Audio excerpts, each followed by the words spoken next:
हरे कृष्णा।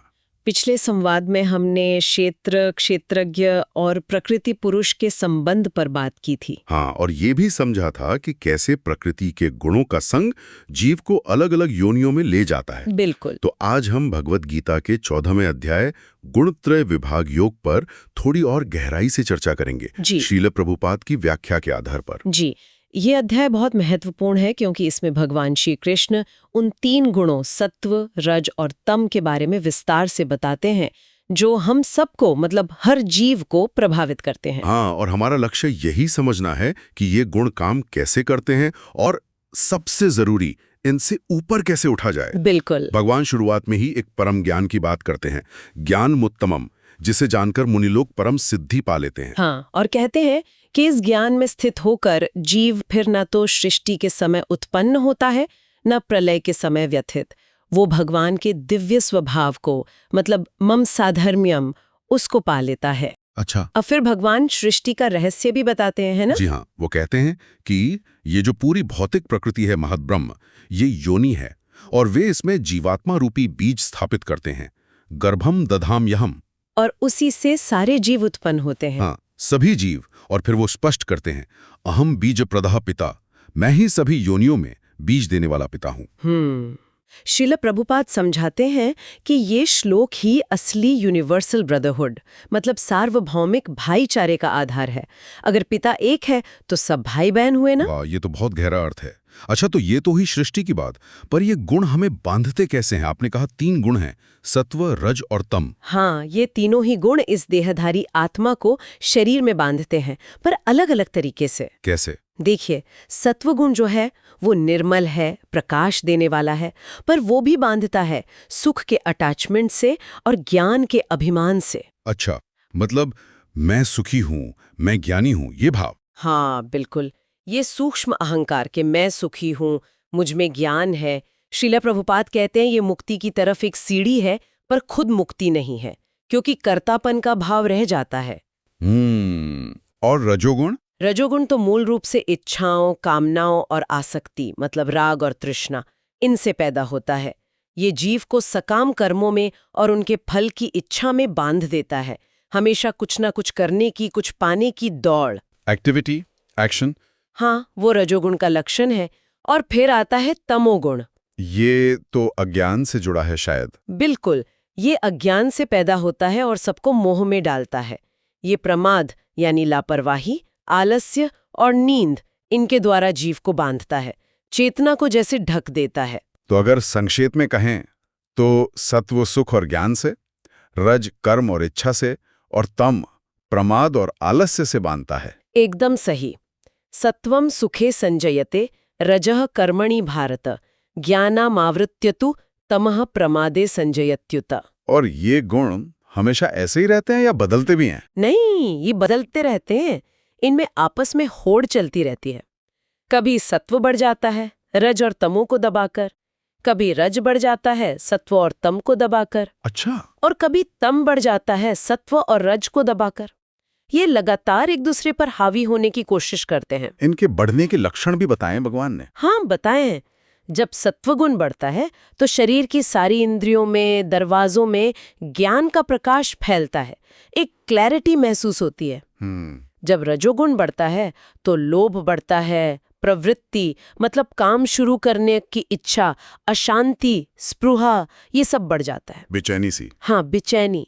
और जब तमोगुण बढ़ता है तो अप्रकाश मतलब अंधकार, अप्रवृत्ति यानी कुछ न करने की इच्छा, जड़ता, प्रमाद और मोह, ये सब हावी हो जाते हैं। अच्छा, और यहाँ एक बहुत जरूरी बात आती है, शायद मृत्यु के समय के गुण को लेकर। हाँ, ये बहुत महत्वपूर्ण है। भगवान कहते हैं कि मृत्यु के समय जिस गुण की प्रधानता होती है, देहधारी की अगली गति वैसी ही होती है। ओह, तो कैसे? अगर सत्व गुण बढ़ा हुआ है और मृत्यु होती है तो व्यक्ति पुण्य आत्माओं के निर्मल उच्च लोकों में जाता है। और रजोगुण में? रजोगुण में मृत्यु होने पर वो कर्म आसक्त लोगों के बीच मतलब यही पृथ्वी लोक पर फिर से जन्म लेता है कर्म करने के लिए। और तमोगुण? तमोगुण में मृत्यु हो तो पशु योनि जैसी मूढ़ योनियों में जन्म मिलता है। बाप रे, मतलब गुण सिर्फ इस जीवन को ही नहीं अगले जीवन को भी तय करते हैं। बिल्कुल, और कर्मों के फल भी गुणों के अनुसार ही होते हैं।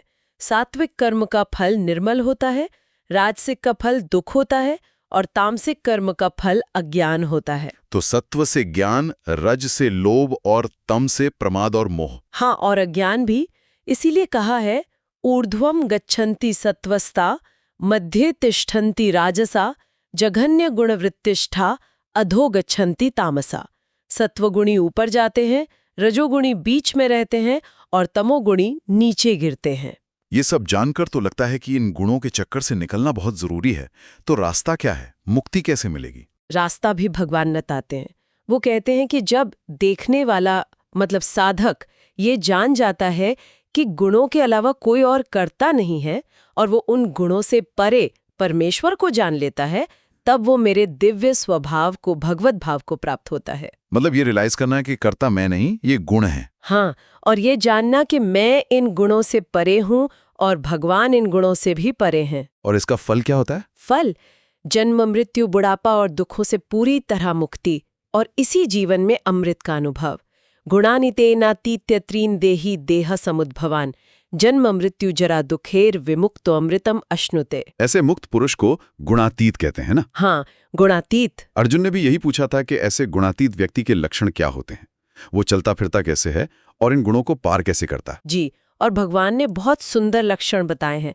गुणातीत व्यक्ति न तो गुणों के फल जैसे प्रकाश, प्रवृत्ति या मोह के प्रकट होने पर उनसे द्वेष करता है, न उनके न होने पर उनकी इच्छा करता है, उदासीन रहता है। उदासीन मतलब उसे कोई फर्क नहीं पड़ता। हाँ, वो गुणों की क्रिया प्रतिक्रिया से विचलित नहीं होता।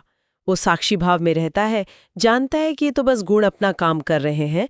वो सुख दुख में, मिट्टी पत्थर सोने में, प्रिय अप्रिय में, निंदा स्तुति में, मान अपमान में, मित्र शत्रु में, सब में सम रहता है। संभव। हाँ, संभाव।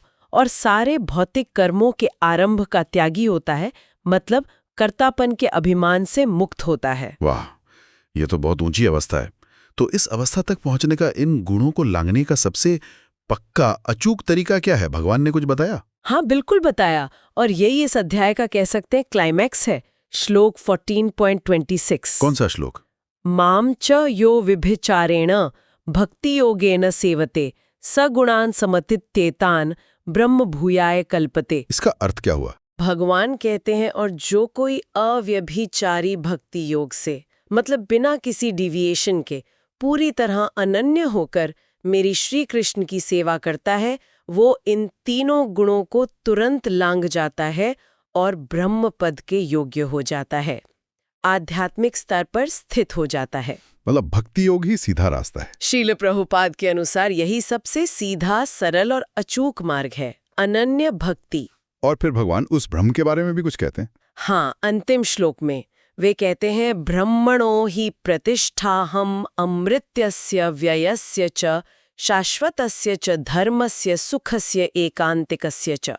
मतलब मैं ही उस निराकार ब्रह्म का, अविनाशी अमृत का, शाश्वत धर्म का और परम सुख का आधार हूँ, प्रतिष्ठा हूँ। ओ, यानी ब्रह्म भी उन्हीं पर आश्रित हैं। जी, उनकी भक्ति करने से ब्रह्म पद तो सहज ही मिल जाता है। तो आज हमने ये समझा कि कैसे ये तीन गुण हमें बांधते हैं, उनके लक्षण क्या हैं, उनके परिणाम क्या हैं, और सबसे महत्वपूर्ण कि भगवान श्री कृष्ण की अनन्य भक्ति ही इन सबसे ऊपर उठने का एकमात्र निश्चित उपाय है। जगत की तुलना एक उल्टे पेड़ से करेंगे और अपने परम स्वरूप पुरुषोत्तम का रहस्य बताएंगे। वो भी बहुत रोचक होगा। हाँ, और जाते जाते एक प्रश्न श्रोताओं के लिए छोड़ जाते हैं, हम अपने रोजमर्रा के जीवन में कैसे पहचाने कि कौन सा गुण हम पर ज्यादा हावी हो रहा है, और ये पहचान हमें भक्ति के मार्ग पर आगे बढ़ने में कैसे मदद कर सकती है। इस पर विचार कीजिएगा। हरे कृष्णा।